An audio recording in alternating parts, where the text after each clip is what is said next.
Most of us have seen those street people who wander aimlessly day and night, some talking to themselves or to some imagined demon. Well, it turns out that a large percentage of those people on the street are in fact schizophrenic. Schizophrenia, it doesn't mean, as many think, split personality. It's a brain disorder that affects 2 million people in this country alone, with 100,000 new cases diagnosed each year. It begins almost always during late adolescence or early adulthood, leaving many of its victims almost completely out of touch with reality.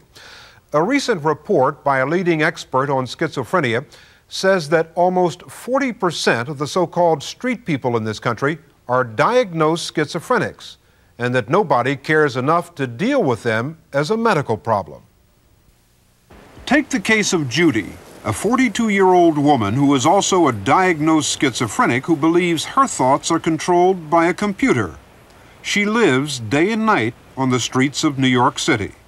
A woman from the Midwest who at one time had a bright future. This is where her illness has brought her. Her mother, who prefers not to be identified, knows about her daughter's life on the street. She'll be walking down the street and she'll talk to herself. And she screams practically all night long. And it's quite heartrending. There is no cure for schizophrenia, but it can be treated with drugs to control hallucinations and delusions. And some doctors believe that a combination of drugs and talk therapy can help schizophrenics deal with their illness. But far too many people are getting nothing, like Judy. Her mother told us how it all began. She and I were driving in a car one time, and she said, "You know, Mother," she says, "I think someday I'm going to have to be hospitalized." But she never did get into the hospital. As Judy became more and more irrational, she became less willing to go in for treatment. And it all came down to getting her committed into a psychiatric hospital. But the problem is that in most states, you can't get someone committed unless it can be proved that he or she is extremely dangerous to self or others.